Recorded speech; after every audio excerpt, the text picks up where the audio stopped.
Entonces, en punto arrancamos, 25 minutos, luego el otro para terminar, ¿ya? Un poquito menos, creo. Terminamos los dos últimos temas, hasta acá es sobre la primera unidad, marco de sus exposiciones, y con eso viene el primer examen de acá 2 semanas, ¿ya? Ok, entonces vamos a ver este tema bien. Este tema es un tema que puede ser un poco complejo en algunos casos.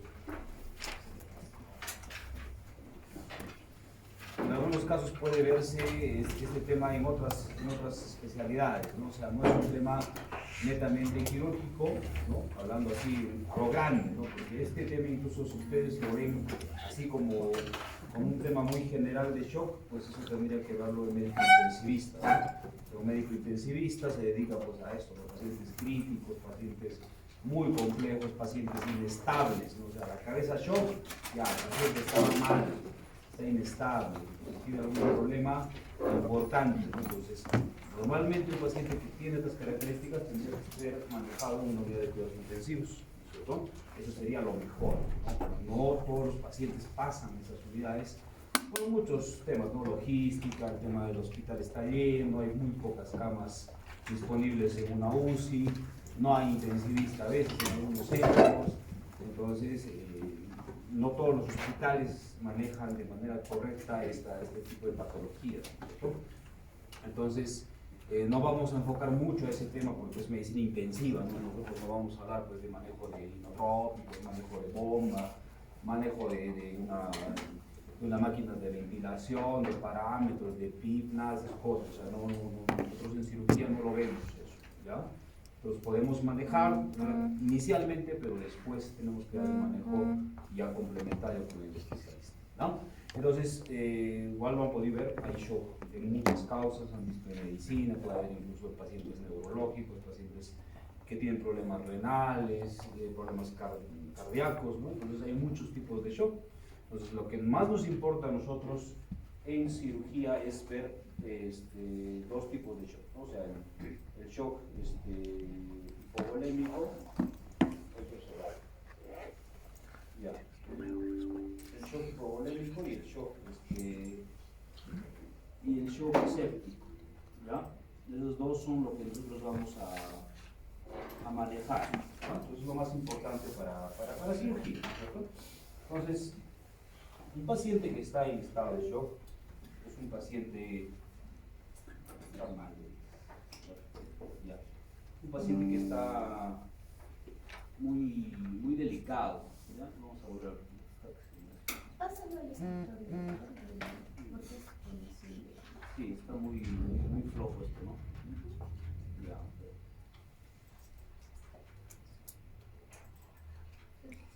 Ya. Ya. Entonces, un paciente en cirugía tenemos que estabilizarlo. Si nos llega un paciente con un shock, digamos, hemorrágico, un shock séptico, tenemos que ver la causa, obviamente, de lo que está predisponiendo este problema, pero tenemos que entrar a operarlo así rápido. O sea, por ejemplo, así un ejemplo que es más o menos frecuente en nuestro medio, por ejemplo, un paciente que viene con un vólvulo de sigmoides complicado, un abdomen muy tenso, ¿no? Viene de provincia, de 4 días de enfermedad, llega a la emergencia, ya no tiene presión, está diaforético, está taquicárdico, apenas si está pudiendo decir un par de palabras, entonces a ese paciente hay que prepararlo pues en cuestión de minutos, ¿no? Para poder operarlo e intentar salvarle la vida, porque si hacemos todo el protocolo que nosotros estamos viendo con un paciente estable o un paciente, digamos, que viene de la emergencia, que normalmente los que, por ejemplo, le han rotado, han visto que un paciente para que entre a sala no es que llega y se opera a los minutos, no hay eso, o sea, demora muchas horas, ¿no? En promedio son 5 o 6 horas, es en promedio, a veces mucho más. Entonces, esas horas en un paciente con shock son muy claves para la recuperación de sus pacientes. Entonces, si no lo operas de inmediato, el paciente pues, va a fallecer. Bueno, entonces hablando de shock, como les dije, vamos a relacionarlo mucho para nosotros con sepsis, ¿no? Shock séptico y shock hipovolémico. Entonces la sepsis, como ven, la primera causa de muerte, de infección, a pesar de todos los avances. Ahora, hemos visto que hay mucha modificación de terapia, por ejemplo, terapia antibiótica, terapia de gérmenes, ¿no es cierto?, a veces nocivos, agresivos, ¿no? En el transcurso del tiempo. No son los mismos gérmenes que se manejaban pues hace 50 años, hace 20 años, los actuales. Los antibióticos también son diferentes, ya hay protocolos estrictos de manejo de terapia antimicrobiana, ¿no es cierto?, para ver qué tipo de tratamiento les vamos a dar. Entonces, a pesar de todo eso, igual sigue habiendo alta mortalidad en los hospitales, ¿no? Uno por mal manejo del paciente. El paciente también no es un paciente adecuado para el momento que va a llegar con nosotros, y el tiempo de enfermedad y el manejo postoperatorio también no es el correcto en algunos casos, ¿no? Mueren 215.000 personas en Estados Unidos y en el Perú también. O sea, nosotros, por ejemplo, en el hospital, de la mortalidad que tenemos en total de los pacientes, que más o menos está llegando de los, digamos, del 100%, está entre el 2 al 3%, o sea, en general, estamos hablando de todo en general en el hospital, ¿no? Entonces, de ese porcentaje, un porcentaje alto está dado por problemas sépticos, ¿ya? O sea, varios pacientes fallecen por problemas de infección, sobreinfección, complicaciones postoperatorias de un paciente séptico, ¿no? Hay mucha resistencia antibiótica, entonces ustedes también cuando manejen este tipo de patologías, vayan con cuidado, vayan de manera escalonada, no es que de frente vas a lanzarte, pues ya llega una apendicitis y le voy a poner pues vancomicina, meropenem, en algunos casos he visto eso, ¿no? Paciente que llega y de frente le ponen antibióticos de amplio espectro y no tiene ningún tipo de sentido, ¿no? Entonces hay que cuidar eso para evitar la resistencia, ¿no? Hemos tenido casos de pacientes que han tenido mucho tratamiento antibiótico, todos los antibióticos, enlaces cultivos, hemocultivos, cultivo de secreción, y los gérmenes eran totalmente resistentes a cualquier antibiótico, no le daba nada, y el paciente pues no tiene mucha chance, ¿no? Incluso usamos hasta colistina en algunos casos, ¿no? No sé si alguien ha escuchado qué es la colistina. ¿Alguien sabe?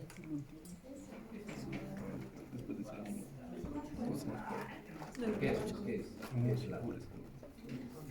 Van a buscar qué es la colistina, ya los que no saben van a buscar cuándo se usa y cómo usas ese medicamento, ¿ya? Entonces, podemos tener casos en los cuales no nos va a ayudar nada. O sea, el hacer la cirugía en el paciente es el primer paso y el gran paso, pero no siempre con la cirugía vamos a solucionarlo al paciente. De repente necesitamos algo más de la mano, como hemos visto ya en la clase de nutrición. Ahora hay que ver, ¿no?, qué antibióticos le vamos a dar, curación de heridas, recuperación, movilización. Hay muchos factores en un paciente quirúrgico para su recuperación. No es solamente operarlo, lo opero y listo, ya ahí queda, ¿no? Y que sea la suerte. No, hay muchas cosas que tenemos que hacer también. Entonces, acá hay 4 definiciones que las manejamos, que lo manejan muchos textos, ¿no? Por ejemplo, sepsis, sepsis severa, shock séptico y falla multiorgánica. Pero muchos colegas no manejan esta terminología. ¿No? Básicamente algunos hablan solamente de sepsis y de shock, nada más. O sea, no se enfocan en las otras 2 definiciones que son importantes. O sea, si nosotros vamos a hacer un diagnóstico o algo relativo a lo que estamos manejando, ¿ya? Tenemos que, si le pongo así se va a borrar, ¿no? Ya ver cómo bajamos esto. Ahí. Ya. Bueno. Entonces, si nosotros manejamos estos 4 conceptos, va a ser importante para el manejo del paciente, porque saber que si un paciente es una sepsis, ya, pues cualquier germen te puede dar una sepsis.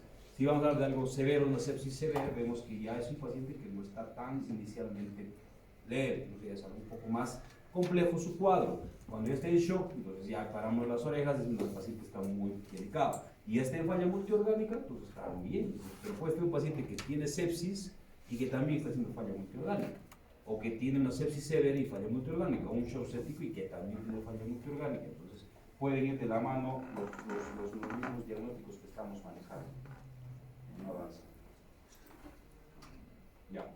Bueno, entonces esto es lo que se acostumbra, ¿no es cierto?, ver. O sea, en la sepsis tú tienes que ver a la cabeza que es un proceso infeccioso, ¿no?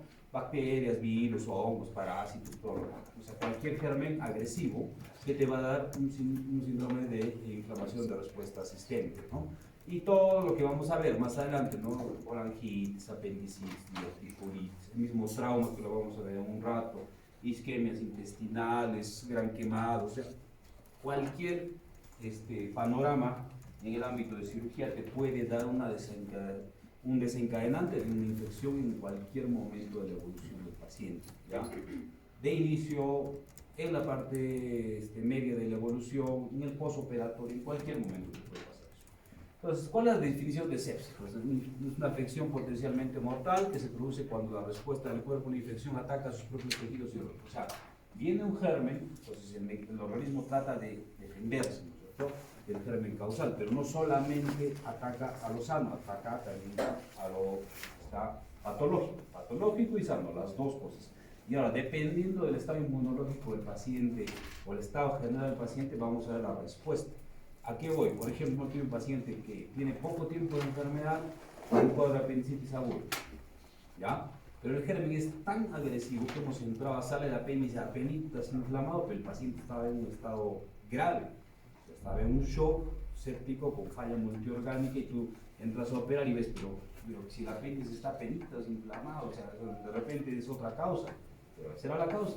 El germen puede causar mucho daño también en el mismo paciente a pesar de que no tengas un estado catastrófico, lo que tú estés encontrando, ¿ya? Entonces eso también tenemos que tenerlo en cuenta. La definición molecular, las moléculas derivadas del huésped y productos extraños de la infección convergen sobre los mecanismos moleculares que producen una activación desequilibrada de la inmunidad innata. O sea, viendo el estado general o el estado inicial que puede tener un paciente puede modificar el mismo resultado de la patología que estamos viendo en varios pacientes. O sea, como les digo, no todos los pacientes van a tener un mismo desarrollo, un mismo final, digámoslo así, ¿ya? Entonces todo puede cambiar, por más patología similar que tengas, edad, lo que tú quieras, puede haber mucha variación entre paciente y paciente. Entonces, hay muchos parámetros que nosotros los conocemos, ¿no? Entonces tenemos parámetros generales, parámetros inflamatorios, hemodinámicos y de disfunción orgánica para que un paciente entre en sepsis, ¿no? Todo esto puede tener un paciente. Puede tener uno, puede tener dos, puede tener 10, puede tener todos, ¿ya? Entonces eso también va a variar de acuerdo a cada tipo de paciente. En los parámetros generales, ¿qué cosa vamos a ver? Que el paciente tenga fiebre o hipotermia, que esté taquicárdico o taquipneico, alteración del estado neurológico, o un edema o una hiperglucemia muy marcada. En los parámetros inflamatorios, que esté con leucocitosis o leucopenia, ¿ya? Ahora, los parámetros de laboratorio hay que tomarlo con pinzas, como les dije, ¿no? O sea, no hay que tomarlo como si fuese algo muy definitivo, porque puedes tener pacientes en muy mal estado general con una sepsis severa y no necesariamente vas a tener leucocitosis o leucopenia, de repente está todo normal. Eso también hay que tomarlo con mucho cuidado. Recuento del PCR, que es importante para el seguimiento más que para el diagnóstico, ¿ya? Y la procalcitonina también, sobre todo en pacientes sépticos o en pancreatitis complicadas. Parámetros hemodinámicos, bueno, pues obviamente si un paciente está hipotenso, necesita dopamina, sinotrópicos, ¿no? Pues obviamente todo lo que tenemos que ver. Y los parámetros de disfunción multiorgánica, que son todas las fallas de órganos que lo vamos a encontrar en cualquier paciente complicado. O sea, por ejemplo, tú puedes tener una colecistitis severa y puedes tener plaquetopenia. O puedes tener, por ejemplo, una diverticulitis complicada, una pancreatitis crítica, y puedes tener falla renal o falla hematológica. Cualquier falla de órgano que se presente en cualquier patología ya lo hace que el paciente esté en un estado, digamos, severo, ¿no? Que tengas una falla multiorgánica o dos fallas de órgano y el paciente no es un paciente sencillo de manejar. Puedes tener, por ejemplo, ¿no es cierto?, alteración de la creatinina, la falla renal, puedes tener una falla hematológica en las plaquetas, falla hepática, ¿no? Puedes tener falla gastrointestinal, falla neurológica o falla de la respiración, ¿no es cierto?, dependiendo del PAP. Entonces, todo esto vamos a tenerlo muy en cuenta. Y otro parámetro importante es el último, la perfusión tisular. Esto, la verdad que a mí me gusta manejar mucho eso, ¿no? Entonces, ver un AGA con electrolitos, y si yo tengo un paciente que tiene lactato muy alto, entonces ahí yo ya veo que es un paciente que no está bien, ¿no? Entonces ese datito que parece tan sencillo que puede ayudar muchísimo en la recuperación del paciente, ¿no? O sea, tener un lactato, normalmente un lactato de 2, 3, ya hay cuidado, pero si el lactato está más alto, entonces ya el paciente definitivamente no está nada bien, ¿ya? Entonces todo eso tenemos que manejarlo. De todo esto, ¿cuáles son los más importantes? Que tu paciente tenga fiebre, que esté taquicárdico, porque hemos dicho obviamente en cirugía o está séptico, o está con dolor, o está sangrando. La leucocitosis, La plaquetopenia es un parámetro muy importante porque rara vez vas a tener un paciente que esté muy estable, o digamos que su cuadro de fondo sea algo no grave, que tenga unas plaquetas bajas. Si tienes, por ejemplo, un paciente con una apendicitis y tiene plaquetas en 20.000, o sea, o es que el laboratorio está mal o tu paciente está mal, una de las dos. No hay mucho más que pensar en esos casos. Y lo del lactato que les acabo de comentar, que es un dato muy importante para nosotros. Entonces, hemos visto sepsis, parámetros de sepsis, que ya lo estamos conociendo, o digamos, volviendo a hablar, ¿no? Sepsis severa, cuando es una sepsis agregada con falla de órgano transitoria. Ese término transitorio también es muy variado, ya no todos lo manejan, porque decir transitorio, ¿qué cuánto es una hora? De repente 6 horas, ¿no? Entonces, normalmente para nosotros en cirugía algo transitorio es cuando no pasa las 48 horas, ¿cierto? O sea, normalmente 24 horas tienes una falla renal, digamos, ¿no? Un paciente con la creatinina en 4. Le tomas otro control nuevo, lo has hidratado y estás empezando un tratamiento y ya mejoró la creatinina, está en 1.3, entonces ya vemos que ha sido transitorio, la sepsis severa ya se está corrigiendo. El shock séptico cuando ya hay sepsis con hipotensión que no va a responder a fluidos, entonces acá vemos el paciente está pues, con presiones constantes muy bajas, una PAN menos de 50, menos de 60, ¿no? Y no está corrigiendo, le has pasado 3-4 litros y nada, entonces hay que empezar inotrópicos, ¿no? Entonces ya está entrando en un estado de shock. Shock refractario cuando no responde a la administración de fluidos y fármacos inotrópicos. Le has empezado noradrenalina a dosis respuesta, le has pasado dopamina, incluso algunos ya les ponen adrenalina, dobutamina, ¿no? Y no mejora, entonces hay algo más que el cuerpo no está reaccionando, de repente tiene otra falla, una falla de bomba de repente puede ser, ¿no? Y la falla multiorgánica, disfunción de 2 o más órganos o sistemas. Entonces, ya tienes más de 2 fallas completas, te hace una falla multiorgánica. Entonces, normalmente estos son los más frecuentes, ¿no? Los 7 órganos que se pueden alterar para una falla de bomba. La primera, cuando tienes una falla renal, más de 2 de creatinina. La parte respiratoria, cuando tienes un PAGI menor de 300. La parte cardiovascular, cuando tienes una PAN menor de 60 o estás ya usando inotrópicos. La parte hematológica, cuando tienes plaquetas menos de 100.000. La parte hepática, bilirrubina más de 2. La parte neurológica, alteración de la conciencia. Y gastrointestinal, cuando tiene hemorragia digestiva. Pero en algunos casos tenemos que ver que no sea otra causa. O sea, por ejemplo, tienes una bilirrubina en 3, vas a decir, ah, no, pero mi paciente ya tiene falla de órgano. Pero de repente tu paciente no solamente es esa la causa que te está dando la bilirrubina, de repente tienes un problema hepático agregado y no necesariamente va a ser una falla de órgano. O igual, alteración de la conciencia, de repente tu paciente tiene otro problema neurológico, usa fármacos, no sabemos. Entonces hay que investigar bien antes de decir, ya, mi paciente sí está con falla multiorgánica. Si descartamos otras causas, entonces sí vamos a decir que la causa séptica entonces está provocando la falla de órgano de estos pacientes, ¿ya? El shock, entonces algo más grave, obviamente, cuando tu paciente tiene una PAN menos de 60, hemos dicho. Ahora, si tu paciente es hipertenso, ahí ya va a haber mucho cambio, pues el cardiólogo nos va a ayudar muchísimo ahí viendo si está medicado o no está medicado, ¿no? Tu paciente, cuando haces un diagnóstico de este tipo. Y para el mantenimiento, obviamente, tenemos que tener presiones siempre, una PAN más de 60, 70, es lo normal, es lo que vamos manejando. Ahora, las dosis de lo que son los inotrópicos va a variar mucho, ¿no? Por ejemplo, la noradrena, acá más que todos los números que vemos no son tan exactos, ¿no? Más que todo nosotros manejamos dosis respuesta, o sea, empezamos con una dosis, digamos, con darle a 0.5 microgramos por kilo para que tengas una PAN ya más o menos estable y vas bajando, o sea, empiezas con 5, luego le puedes bajar a 4, y si tu paciente no responde ya también le va subiendo, ¿no? Entonces dosis respuesta usamos en los vasopresores. En cuanto a la etiología puede ser muy frecuente, ¿no? Gérmenes de diverso tipo. Más que todo vamos a ver infecciones de punto de partida abdominal, porque es lo que más esperamos nosotros, ¿cierto? Gérmenes de la parte abdominal, la parte pulmonar, un porcentaje alto. Infección de tejidos blandos, 8%, la parte renal, 7%. Bacterias, lo más frecuente en nuestro medio son las gram negativas, a la cabeza del cierto el E. coli, ¿no? 38% gram positivas y 10% los hongos. Y los gérmenes más frecuentes encontrados, aparte del E. coli, estafilococo, estreptococo, ¿no? Bacteroides y más que podemos encontrar de acuerdo a cada tipo de patología la que vamos a manejar.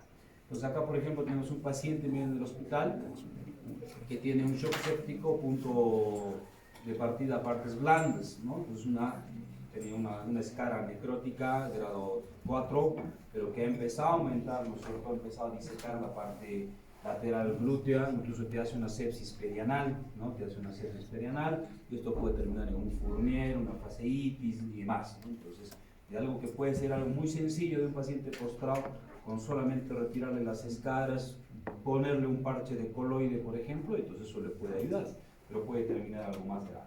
Acá, por ejemplo, hay otro paciente igual, de la emergencia, que tenía un absceso cervical de origen ontológico, ¿no? Entonces empezó a disecar, a avanzar y te ha hecho un problema en el hombro y te ha hecho una mediastinitis. Igualito un paciente con un shock séptico, terminó intubado, con CBC, con tubo de drenaje torácico, con ostomías, un paciente grave, ¿no? Pacientes con shock.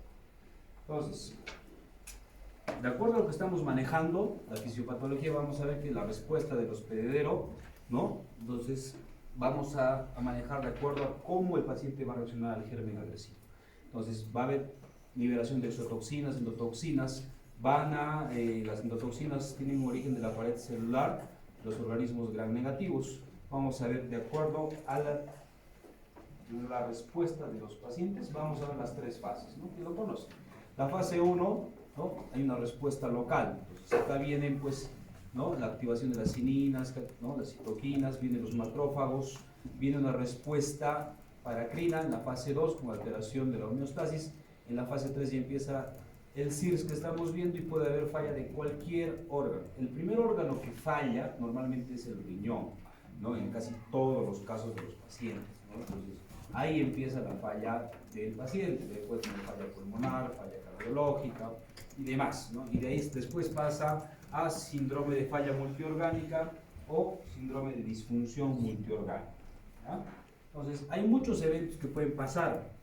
En general, disfunción del sistema nervioso central, daño tisular más hipoperfusión, metabolismo anaerobio, mayor aumento del lactato, ¿no es cierto? Mayor formación de radicales libres, agotamiento del ATP, muerte celular, obviamente, y la inflamación sistémica. O sea, todo esto pasa en cuestión de un tiempo determinado, porque hay casos en los cuales el paciente va a llegar, por ejemplo, a una isquemia, una muerte celular, ¿no es cierto?, en cuestión de horas, en otros en cuestión de días, ¿no? O sea, no hay un tiempo establecido de acuerdo al germen, como les estaba contando. O sea, el germen es un factor muy importante, el hospedero también, depende del tipo de paciente que tengas, es diferente que le dé pues una peritonitis, ¿no es cierto?, a un paciente pues joven, a un paciente anciano diabético, por ejemplo, entonces ya no va a reaccionar igual el cuerpo de esta manera. Entonces, la disminución de la volemia va a producir un disturbio, que básicamente va a haber falla de tres partes, del continente, del contenido y de la bomba, para los diversos tipos de shock, lo que estamos viendo. Entonces, el contenido tienes el shock hipovolémico, que es lo que nosotros vemos cuando hay pérdidas, sangrados, hemorragia, trauma y demás.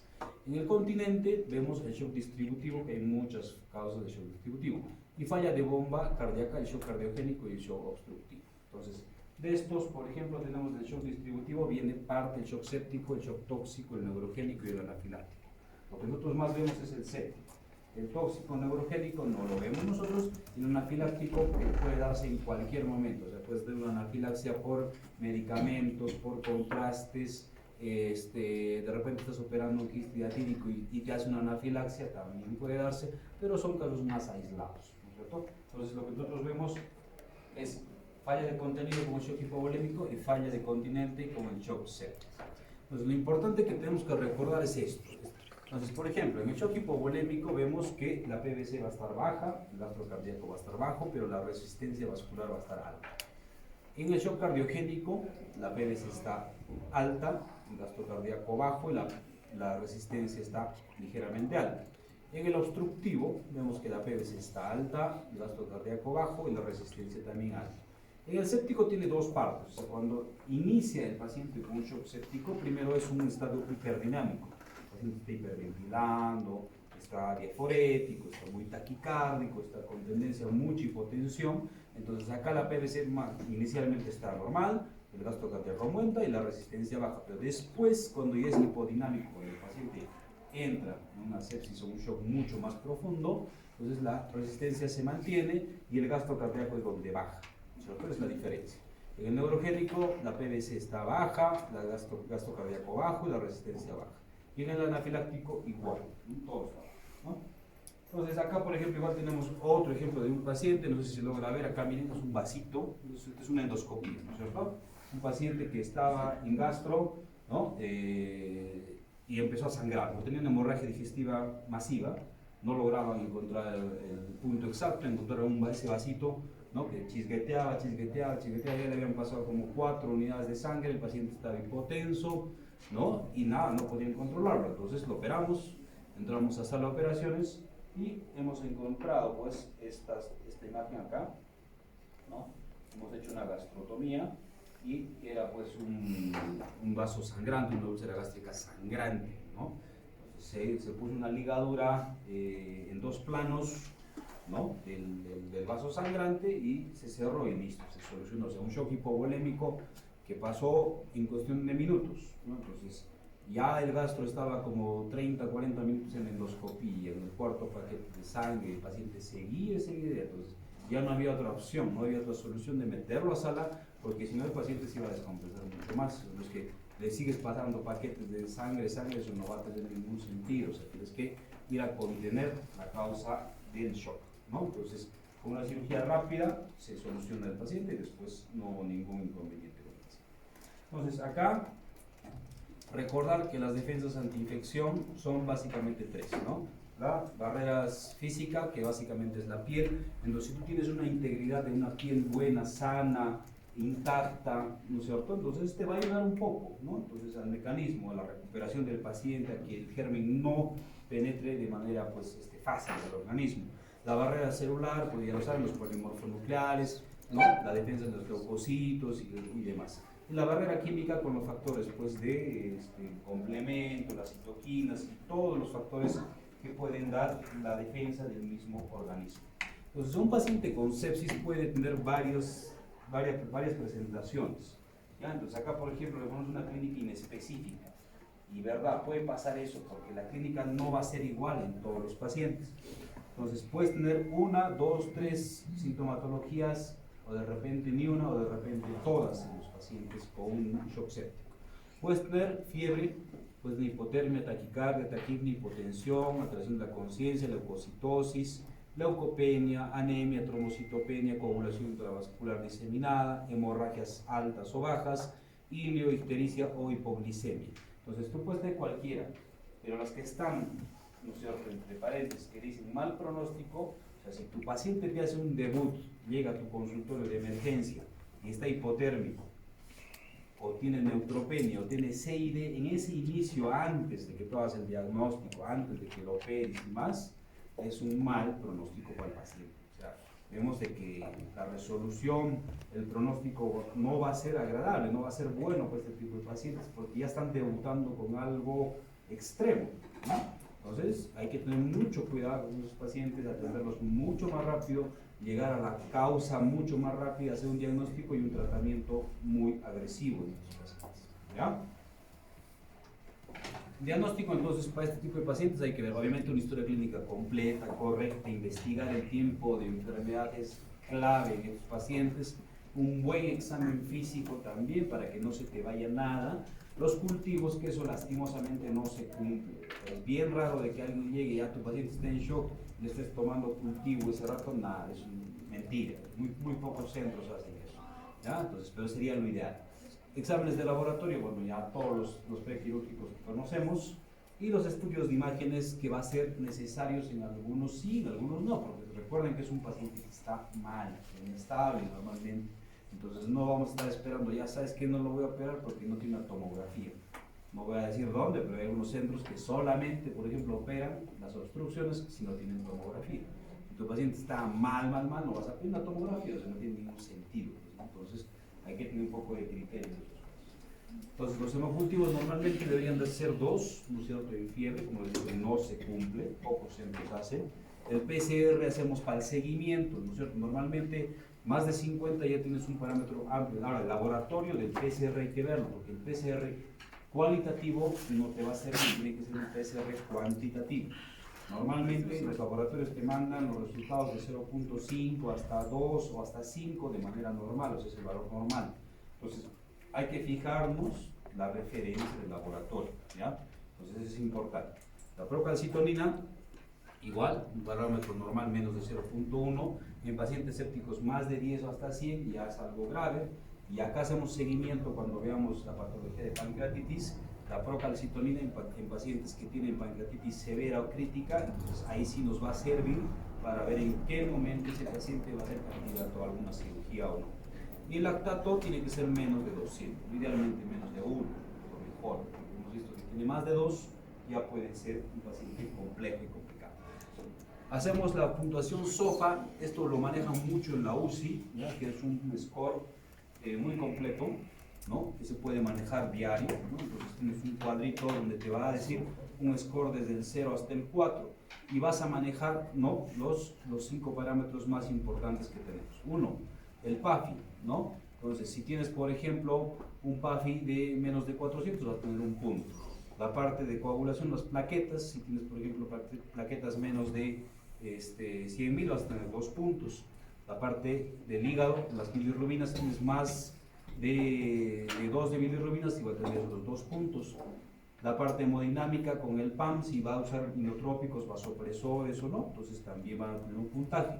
La parte neurológica, el estado de Glasgow, igualito, tienes un Glasgow menos de 9, por ejemplo, vas a tener ya 4 puntos. La parte renal, ¿no? La creatinina, ¿no? Si tienes una creatinina, digamos, en 2, tienes 2 puntos. Entonces, vas a sumar los 6 parámetros para ver. Mientras más puntaje tenga el paciente en el SOFA, su pronóstico va a ser peor, ¿no? Entonces, más puntos tiene inicialmente el paciente, significa que ya ha llegado a ese estado, está un cuadro crítico, una sepsis grave o un shock séptico grave. Entonces, hay que avanzar con la recuperación del paciente. En general, como estamos viendo, el shock es un estado de hipoperfusión tisular, ¿cierto? O sea, hay hipotensión, agregado a la sepsis, pero ya hay un daño tisular. Entonces, puede haber shock en trauma y puede haber shock, hemos dicho, en la parte infecciosa. Entonces, hablando de trauma, un shock hipovolémico. O sea, vamos a hacer un trauma grave, entonces casi siempre un trauma va a estar relacionado a que el paciente va a entrar en un grado de shock. Puede ser algo ligero o algo muy complejo. El shock sangrante, el shock hemorrágico, ¿no? Aporte inadecuado de oxígeno también, acá hay desbalance de la entrega y demanda, y la falla primero celular, luego falla tisular, luego falla orgánica, multiorgánica, y progresamos a lo que estamos viendo, pues, ¿no? Que el paciente puede llegar incluso hasta la muerte.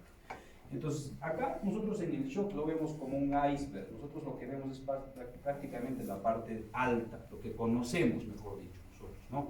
Entonces, ¿qué significa? Hablamos de shock, decimos, sí, el paciente pues está perdiendo sangre, está hipotenso, está hipoperfundido, de repente, ¿no? Hay que aplicarle cristaloides, coloides, tiene que operarse. O sea, básicamente esas 5 cosas son las que nosotros sabemos del paciente de shock.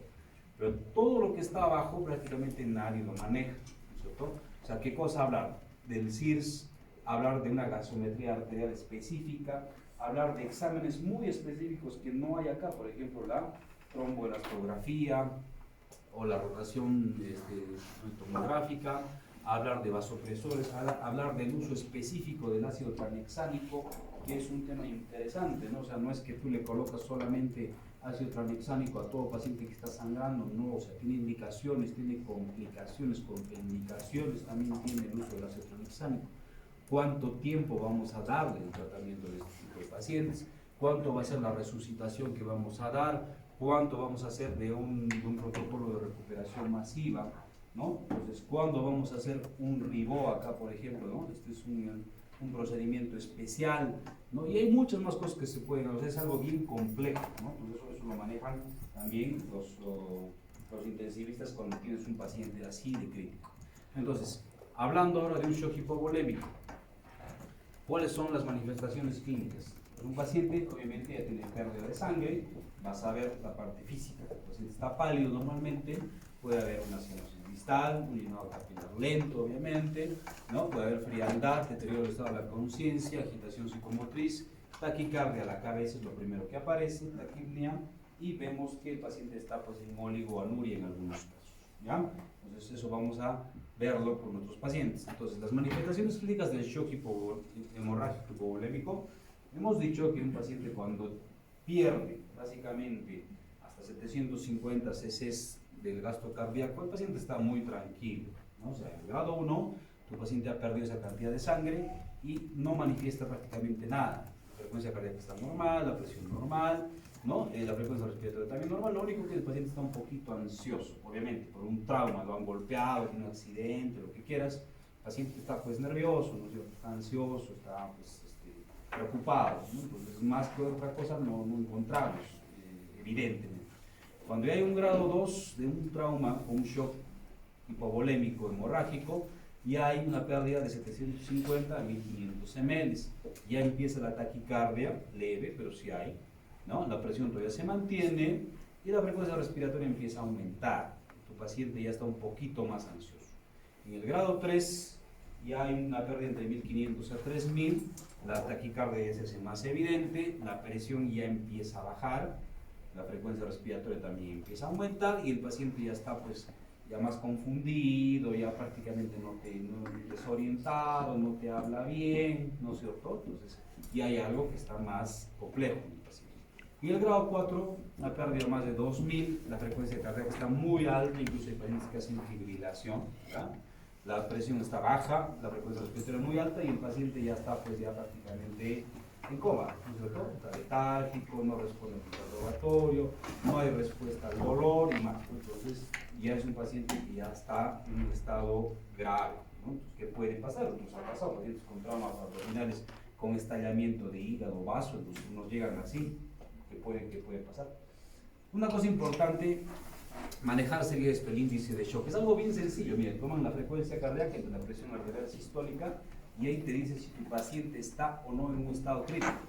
Porque es un marcador clínico muy sensible en pacientes que usan trauma, no necesitas otro monitoreo, ¿ya? Y acá si te sale más de 1 este índice de shock, ya te va a indicar que tu paciente ya está entrando en un estado grave, crítico. Y este índice de shock lo puedes tomar cada 30 minutos, cada hora. Entonces ya mientras que vas manejando a tu paciente, ya le estás poniendo vía, le estás colocando sangre, le estás preparando pasarla o de repente algún otro procedimiento, ya vas a saber si tu paciente está reaccionando parcialmente o no. Es algo muy sencillo, ¿no? Que ustedes mismos lo pueden practicar. Entonces, en este shock hipovolémico, ¿no? Hay obviamente aumento de las catecolaminas, baja el oxígeno, aumento de la permeabilidad microvascular, ¿no? Entonces hay hipoperfusión, daño tisular, daño orgánico, ¿no? Hay baja del ATP y entra en shock. Entonces acá vamos a hablar del shock oculto. Vamos a tener dos parámetros importantes, el lactato y la relación del exceso de base. Entonces, acá, mira, si se dan cuenta, son números muy chiquititos, o sea, no tienes un margen grande de resultado de laboratorio, ¿no? Entonces, por ejemplo, ¿qué cosa vas a tener? Normal, un exceso de base va entre 2 a menos 2 y el lactato hemos dicho hasta menos de 2. Entonces, no hay ningún problema, tu paciente no está en shock, no está inestable. Bueno, si tienes algo leve, o sea, un shock leve, cuando tienes un exceso de base entre menos 3 a menos 5 y el lactato de 2 a 2.4, son puntitos chiquititos, ¿ya? Cuando ya hay algo moderado, el exceso de base de menos 6 a menos 9 y el lactato de 2.5 hasta 3.9. Y cuando es algo severo, el exceso de base menos de 10 y el lactato más de 4. Entonces, si tienes, por ejemplo, un lactato en 3.5, ya tendrías un shock moderado. ¿Pero qué significa pues, moderado? ¿Qué significa leve? ¿Qué significa severo? Eso puede ser algo relativo, porque no vas a poner en tu historia clínica mi paciente tiene un shock séptico moderado. O sea, no es dado, o sea, es shock séptico y punto, no hay más, ¿no? Pero lo que te llama los números de esta relación es para ver cómo tu paciente va a reaccionar o no inicialmente, porque si te debuta con este shock severo, entonces ya el pronóstico también va a ser mucho más grave del paciente, ¿ya? Entonces, a comparación que tengas un shock leve inicial, ya vas a tener mejor respuesta para los pacientes, ¿ya? Entonces, acá puede haber muchas opciones más de tecnología, de diagnósticos y más, ¿no? Entonces, para ver Todo esto tenemos, por ejemplo, el índice de reserva de compensación, tenemos la microscopía de campo oscuro, ¿no? Tenemos la oxigenación muscular, hay otras tecnologías también para ver cómo está el índice de shock del paciente. Además. Entonces, ya vamos viendo cómo el paciente va a entrar en la fase ya del tratamiento. Estamos viendo de diagnóstico, estamos viendo de pronóstico y estamos viendo ahora cómo vamos a hacer el tratamiento. Entonces, el control de daño resucitativo, prevenir y corregir la hipotermia, obviamente, al paciente. Control expedito de la hemorragia. O sea, si tú ves que tu paciente está sangrando de una herida, ¿no? Entonces hay compresión, hemos dicho, no, o pinzaje, clampaje, ¿no? Entonces, mientras para que tu paciente deje de sangrar ese momento. Administración de cristaloides para evitar la hipotensión permisiva. Entonces acá le vas a colocar pues 2 vías a chorro, no importa, ¿no es cierto? Y luego vas manejando 60 gotas por minuto, por ejemplo. Aplicación de protocolos de transfusión masiva, que lo vamos a ver en un rato, que eso es muy variado. O sea, a ver, ¿cuánto de sangre tú le puedes pasar a tu paciente? No es que le vas a pasar 10 unidades de sangre, no, no es así. O sea, hay que ver en qué momento le vas a pasar, cuál es el volumen, cuál es lo que necesita y qué cosa más puede requerir después de una cirugía, sobre todo, ¿no? Evitar la toma de decisiones, porque es básico en un paciente que está sangrando, hay que ver el diagnóstico definitivo y si va a hacerse una cirugía rápida. Los estudios complementarios que les decía y los medicamentos adyuvantes si es necesario. Entonces, este protocolo de transfusión masiva me dice más de 10 unidades de concentrado en 24 horas, o sea, tienes un tiempo, no es que le vas a pasar las 10 unidades pues de inmediato, ¿no? Entonces, ¿cuál es la relación que se usa normalmente en estos casos? Usamos una relación baja casi siempre, usamos el 1-1-1 o el 1-1-2. ¿Y cuál es lo más frecuente? O sea, un paquete globular inicial y luego le vas pasando el segundo paquete globular y le tienes que acompañar el tercer paquete, tiene que ser de plasma fresco. ¿Ya? Y después de eso, si vas a seguir transfundiendo a tu paciente, ya tienes que usar un precipitado. ¿Ya? Es la relación que normalmente usamos. Ahora, acá es un ejemplo, por ejemplo, de usar 6 plasmas frescos congelados, 6 plaquetas, 6 crioprecipitados, 6 paquetes globulares y 10 crioprecipitados. Normalmente eso no se cumple, ¿ya? O sea, un protocolo de transfusión masiva, tú tienes que tener una relación lo más compensada posible con el paciente, ¿no? Entonces, pasas unidades de sangre, tiene que ir junto con plasma fresco y tiene que ir con plaquetas, porque normalmente los pacientes tienen tendencia a hacer plaquetopenia cuando está sangrando, no todos, ¿no? Pero algunos pacientes sí tienen esa tendencia. Entonces, por ejemplo, cuando está sangrando tu paciente y lo vas a operar y tienes las plaquetas bajas en ese momento, entonces no te va a servir pasarle plaquetas antes de la operación, lo mejor es pasarle en ese instante. O sea, le pasas un pool de plaquetas que equivale a 5 unidades de plaquetas, estás pasándolo antes de empezar la cirugía y con eso puedes controlar mejor el sangrado. ¿Ya? Entonces esa sería la técnica más fidedigna para tus pacientes. Les he mostrado el cuadrito del iceberg, también lo que es el RIBOA, que es la resucitación endovascular con balón oclusivo a nivel de la aorta, ¿no? Entonces es un procedimiento que no se usa mucho. Hay cirujanos de trauma que lo usan, por ejemplo en Centroamérica y en Colombia, que usan esto, ¿no? Usan cuando hay una hemorragia no compensada, sobre todo en la parte de un trauma torácico grave, ¿no? Un paciente que está muy extremo, está en muy mal estado general, pueden usar eso, ¿no? Usan el acceso arterial, normalmente usan el abordaje femoral. Necesitas un entrenamiento, entonces le colocas un catéter por acá y haces una oclusión a nivel de la aorta alta en la parte torácica. O sea, para evitarte una toracotomía resucitativa, le pones ese balón, ocluye y puedes salvar al paciente. Pero el tema es que en cuánto tiempo tú vas a canalizar y demás. O sea, el tiempo normalmente de este procedimiento demora más o menos unos 30 minutos, entre 25 y 30 minutos. ¿Y cuánto tiempo te va a hacer una toracotomía, por ejemplo, una laparotomía resucitativa? Pues va a ser 5 o 10 minutos. Entonces va a ser mucho más fácil abrirlo al paciente, ¿no? Intentar solucionar el problema, pero también esta es una forma, digamos, algo un poco más conservadora posible, ¿no?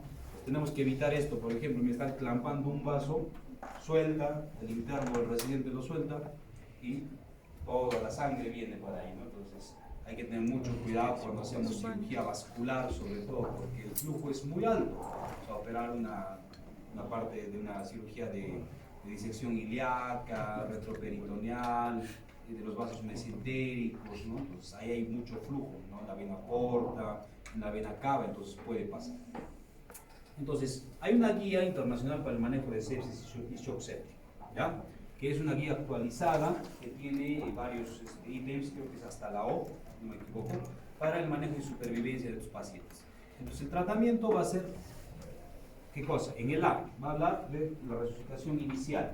Entonces, acá, como les comentaba, tienes que poner un volumen alto de líquidos cristaloides endovenosos las primeras 3 horas, ¿no? O sea, 30 ml kilo inicialmente, a veces le ponemos 40, a veces le ponemos 50. Como les comentaba, en obstrucción intestinal y pancreatitis tenemos que ser mucho más agresivos, ponerle 60 o 70, ¿ya? Entonces ahí va a variar. Y luego la reevaluación del estado hemodinámico que vamos a tener en nuestros pacientes. Si el estado clínico no conduce a un diagnóstico, hay que reevaluar, ¿no es cierto?, para ver que no esté yendo bien o mal tu paciente. Si va a requerir una PAN más de 65 y shock séptico, va a requerir vasopresor. Si tienes menos, una presión muy baja, vas a empezar vasopresores a pesar de que estés dando un tratamiento de resucitación inicial. Y ya la reanimación para normalizar el lactato. El lactato no es que se va a normalizar en cuestión de horas ni días. Hay que ver la causa, sacar el foco, operar a tu paciente probablemente y después de eso recién el lactato se va a normalizar. Entonces, ¿cómo vamos a medir si estamos hidratando bien a nuestro paciente? Con una PVC, la regla del 5-2. Si la PVC es menos de 8, entonces tenemos que dar una infusión a 200 cc en 10 minutos. Si la PVC está entre 8 y 14, le bajamos porque ya está subiendo la PVC. Si la PVC está ya más normal, seguimos bajando el flujo. Luego, si la variación es menos de 2, hay que continuar el mismo goteo. Si está entre 2 a 5, esperamos 10 minutos y reevaluamos al paciente. Si es más de 5, ya suspendemos la hidratación para no encharcar, sobre todo si el paciente es muy anciano o muy joven. B. El cribado de la sepsis y mejoramiento del rendimiento. ¿Qué significa? Que debe haber un manejo multidisciplinario. Entonces, tu paciente es el diagnóstico de shock séptico, lo pasas a trauma shock, le colocas un CBC, le colocas 2 vías y listo, lo pasas al manejo del intensivista. Eso sería lo mejor, ¿no? Algunos centros tienen eso, pero no en nuestro medio, la verdad, para ver qué tipo de diagnóstico vas a tener. Entonces, la C va a ser el diagnóstico. En shock se va a hacer cultivos, obviamente, antes de iniciar la terapia antimicrobiana, 2 cultivos de diferentes accesos. Entonces, haces el diagnóstico, tomas el cultivo y empiezas el antibiótico profiláctico, dependiendo, va a ser ceftriaxona, metronidazol o ciprometronidazol, que es la combinación más frecuente para nosotros. D, la terapia antimicrobiana, entonces lo que estamos comentando, ¿no? Ya sabes que la primera hora es importantísima, entonces antes de que pase la primera hora tienes que empezar el tratamiento antibiótico, ¿ya? Cada hora de retraso se asocia a mayor mortalidad. Los beta-lactámicos puedes aplicarlos en bolo o en infusión, y la terapia empírica, lo que estamos conversando. Un tratamiento empírico fallado da 5 veces más mortalidad y no da profilaxis en estados inflamatorios graves de origen no infección. O sea, si ves que es una causa traumática, una causa de anafilaxia, no es causa séptica, los antibióticos no van a ayudar en nada. No usar terapia combinada por más de 3 a 5 días, obviamente. La duración de terapia empírica, normalmente 7 a 10 días, dependiendo del tiempo de enfermedad y del tiempo que se va a quedar tu paciente hospitalizado. Por ejemplo, si vas a arrancar Mipenen, pues mínimamente tu paciente va a estar por 7 días, por lo menos. Normalmente son 10 a 14, incluso la terapia más ampliada hasta 21 días. Pero con 10 a 14 días de una terapia agresiva es suficiente. Suspender la terapia antimicrobiana si se demuestra una causa no infecciosa, sale el cultivo negativo, ya, pues, ya para qué vas a seguir, ya le has dado el tiempo necesario. Y medición de la procalcitonina también para ver el seguimiento del paciente. En el E, ¿qué te habla? El control del origen de la infección. Hacer el diagnóstico anatómico de la infección. Entonces, muchas veces, por ejemplo, entrábamos a operar colecistitis, que es lo más frecuente. Entonces, no, que el paciente está mal porque tiene una colecitis severa. Pero de repente no solamente es la colecistitis, de repente tiene agregado una colangitis, una coledocolitis, una pancreatitis. Entonces, tenemos que llegar a ese diagnóstico definitivo o los diagnósticos definitivos para que tu paciente pues tenga una mejoría. Y la eliminación rápida de dispositivos intravasculares. Mientras menos invasivos esté tu paciente, menos catéter, menos drenajes va a ser mejor. F, terapia de fluidos.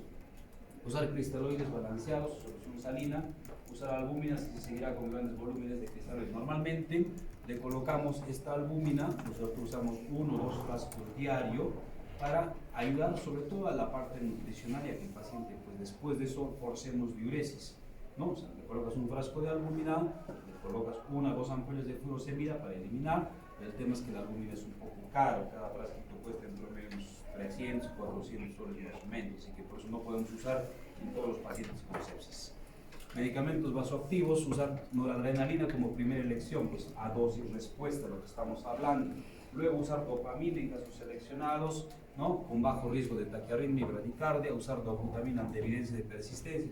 Entonces, primer escalón, noradrena, después le pasas dopamina, después dobutamina, si no hay, ya adrenalina. Entonces, esa sería la secuencia para el manejo de inotrópicos. Y colocar una línea arterial que sería lo mejor para el monitoreo de estos pacientes, ¿ya? Entonces, dosis respuesta de dopamina con noradrenalina, dobutamina 5 a 15 y la dopamina de 5 a 20. Entonces, los 4 medicamentos que vamos a usar en este tipo de pacientes. H, los corticosteroides. Usar solo si la estabilidad hemodinámica de los vasopresores no resulta. O sea, usamos 200 o 250 miligramos de hidrocortisona, pero al final, antes le colocaban de inicio. O sea, el paciente no está en shock séptico, ya ponle su corticoide, ponle su hidrocortisona, no. Entonces, la guía te dice no. Es lo último que recién vas a empezar a usar para que tu paciente empiece a levantarse, si es que no hay una respuesta, según la guía. La I, hemoterapia, transfundir paquetes globulares si tienes una hemoglobina menos de 7. Si vas a entrar a sala, mínimamente tienes que tener 10, pero si tu paciente pues, está en shock hipovolémico, sangrante, hemorrágico, y sigue sangrando y tienes una hemoglobina en 4 o 5, no vas a pasarlo hasta 10, no hay forma, tienes que operarlo como esté, ¿no? Y con tu sangre pues, intraoperatoria. Pues. Eritropoyetina en anemias asociadas a sepsis o en pacientes renales, ¿no es cierto? Que le pasas eritropoyetina. No utilizar plasma fresco congelado para corrección de la coagulación en ausencia de sangrado o previo a procedimientos invasivos. Esto es un poco relativo, porque si tú tienes tu TP y tu INR que está muy alto, entonces, uno, que el anestesiólogo te va a suspender, pero si es una emergencia, hay mucho más riesgo de sangrado, ahí sí hay riesgo de sangrado. Entonces tienes que pasarle plasma preoperatorio y plasma intraoperatorio para evitar el riesgo de sangrado. Luego, transfusión de plaquetas si es menos de 10.000 en ausencia de sangrado, o si es menos de 20.000 si tiene algún riesgo significativo. Y para sangrado activo, a menos de 50.000. Entonces tampoco no se cumple, la guía te dice eso. Pero nosotros, por ejemplo, en cirugía operamos pacientes que tienen 100.000 de plaquetas sin ningún problema. Si tienes entre 80 a 100.000, ahí ya tenemos que ver que tengas un pool de plaquetas. Si tienes menos de 30.000 o menos de 20.000, entonces tienes que pasarle preoperatoria, intraoperatoria y postoperatoria a los pacientes, porque el riesgo de sangrado es muy alto. J, inmunoglobulinas. Ya no usan las inmunoglobulinas en pacientes con shock. Anticoagulantes. No se recomienda el uso de antitrombina, no se recomienda trombomodulina o heparina por un mayor riesgo de sangrado. O sea, si tu paciente, por ejemplo, sí tiene una isquemia mesentérica, ¿no? Y está en shock séptico, le reinicias heparina, pero no de inmediato, a las 48 horas normalmente para evitar el riesgo de trombo. L, ventilación mecánica, usar volumen de marea 6 ml por kilo, ¿no? Usar un PIF más elevado en síndrome de estrés respiratorio, entonces este PIF es el porcentaje que se maneja en la máquina de ventilación. Normalmente tienes que manejar un PIF bajo para poder extubar a tu paciente. Entonces, si tienes un PIF muy alto, entre 8 o 10, no va a salir del tubo tu paciente, ¿ya? Maniobras de reclutamiento, usar un CPAP, no usar ventilación mecánica no invasiva, usar bloqueantes neuromusculares por menos de 48 horas, no usar sedantes en los pacientes, no usar agonistas beta 2 y en pacientes con ventilación mecánica mantener siempre la cabecera levantada para evitar aspiración y neumonía asociada al ventilador en estos pacientes, porque normalmente son pacientes que están pues, en UCI, están en pacientes en cuidados críticos, en trauma shock, están ya tiempo intubados, entonces hay que tratar de sacarlos de ese ambiente. M, sedación y analgesia, sedación continua intermitente en pacientes con ventilación mecánica, o sea, usar fentanilo y midazolam, ¿no es cierto? Hasta que veas que el paciente lo vas a empezar a despertar, o si ya tienes una buena respuesta ventilatoria, que lo vas a poder extubar. N, control de la glucosa, usar insulina si hay glicemias más altas, si tu paciente obviamente es diabético, ya vamos a variar el manejo. Pero si tu paciente da un shock séptico importante y mantiene glucosas altas, también le vas a aplicar insulina. ¿Cuál es el objetivo? Que tengas menos de 150 miligramos por decilitro. Y el monitoreo, pues el hemoglucotest cada 4 horas, cada 6 horas. Y idealmente sacar una glucosa central. La profilaxis de tromboembolismo, ¿no? Es usar heparina no fraccionada de bajo peso molecular, si no hay contraindicación. Profilaxis farmacológica y mecánica, es lo mejor, lo más fácil, ¿no? Los pacientes entran bien vendados, usar medias de compresión intermitente, ¿no? Movilización precoz, también eso va a ayudar en este tipo de pacientes. Y la P, profilaxis de úlceras por estrés, en riesgo de sangrado gastrointestinal, a todos los pacientes, obviamente en shock, que están intubados, que tienen mucho tiempo sin comer en ayunas, tienes que ponerle pues o ranitidina o su omeprazol para evitar este tipo de complicaciones.